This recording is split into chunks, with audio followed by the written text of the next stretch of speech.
with they're all trying that. to figure out time and they're starting to realize there's a psychological component which is terrifying to them.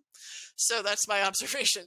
But anyway, what got me interested in that, I can't tell you, but what I can tell you is that some of it is my own experience of mental time travel. So as an example, I'm going to give the precognitive dream. So since I was a kid, I've been having detailed dreams about future events that have, that occur quickly after I dream about them and that have multiple details that match the dream that I couldn't have predicted through other means, except, maybe happenstance.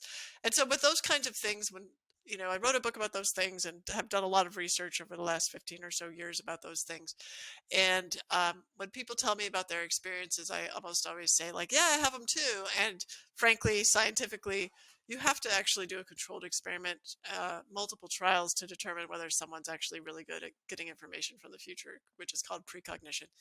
Um, so those things, that precognition is another name for mental time travel, using your mind to get information about future events, which is a direction of travel that is not normal. So other form of mental time travel is memory, but we don't talk about it because that's kind of we're used to that.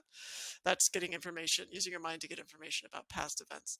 Um, Informational time travel is a I guess a term of art or something I coined for the sort of more technical aspects of a bunch of scientists sitting around asking themselves, how can we send information back in time to give us something that would be useful to prepare for a future event, right?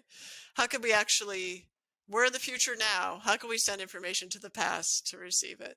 Um, we usually do informational time travel forward in time. We write a book and then the future people could read about the past, right? So this is the opposite direction.